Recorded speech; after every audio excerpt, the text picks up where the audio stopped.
Hey guys, what's up? iOS 17's public beta is now officially available, and here are 10 cool features in iOS 17 that are worth checking out. So let's quickly get into it. Now, before we get started, if you're using your phone as a primary device, I wouldn't recommend updating to the public beta because it's still in the testing phases and there are lots of things that may not work, especially banking and financial apps. So if you need those, then avoid the beta update. But if you are really interested in checking it out, you can definitely download it and we'll have a link in the description below. The first thing that I really wanted to talk about is the contact posters. Now these are similar to the wallpaper update that came out with iOS 16. So you can customize the way your contact poster looks by not only changing the image, changing the backgrounds, lots of editing options over there, but you can also change the text, the font, and the amount of information you share with somebody. Now this contact poster can be your own personal contact or anyone else's.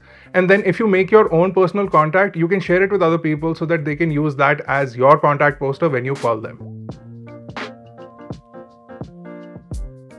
NameDrop is this really cool feature that Apple announced. What you have to basically do is bump two iPhones together, which are both on iOS 17, and this allows you to share your contact posters just via AirDrop. So you're basically sharing your name, number, email over AirDrop, and they call it NameDrop. Originally with AirDrop, you needed to be in the vicinity to send data over to devices. But now what happens is that you can do it over the air. You can basically start the transfer, the other person accepts it, and then you can walk away and it'll continue to transfer that information over the internet. And if you've used AirDrop, you know that this is one feature you are going to really appreciate in the long run. So I'm really happy that this is finally available.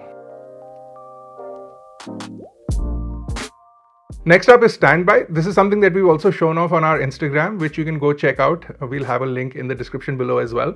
On this, what you basically do is if you have a MagSafe charging stand, you can have your phone on that, and while it's charging and the screen is locked, you can have lots of widgets show up, and you can also use your phone as a desk clock. Now these widgets remain interactive, and also the clock, the calendar, all of these things are designed to be viewed from a distance so that you can basically use your phone as a desk clock and get your information there.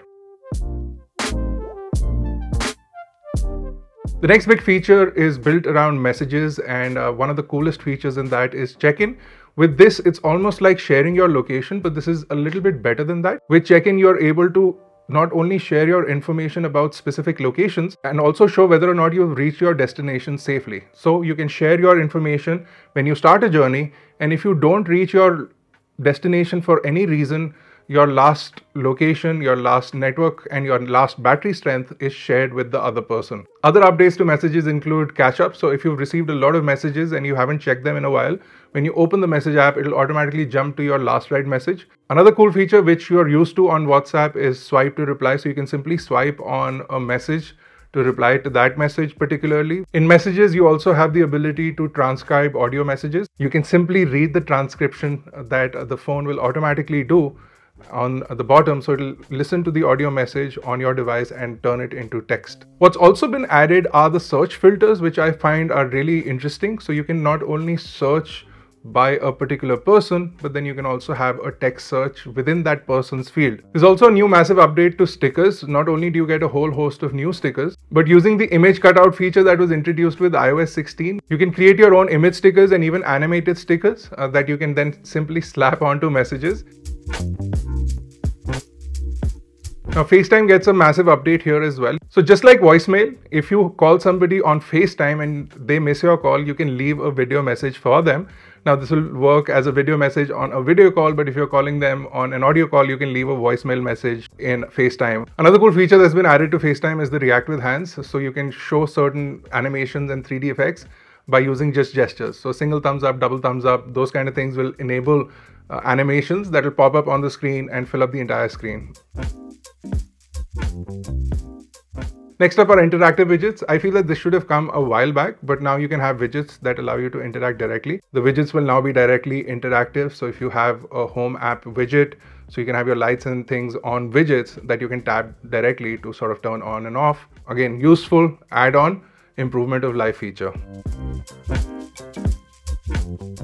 Another massive improvement we'll see is with autocorrect. Not only is Apple already working on its large language model with AI, we'll also see improvements in the autocorrect functionality as well. So words that have been autocorrected will remain underlined, and then you can go back and tap on them and choose from various options or write your own option there. You'll also see improvements with finishing up sentences. So it'll suggest sentences, and once you press the spacebar, it'll complete not only words but entire sentences based on how you've been typing. So it'll learn from you over a period of time and then give suggestions, and then you can use those to type faster.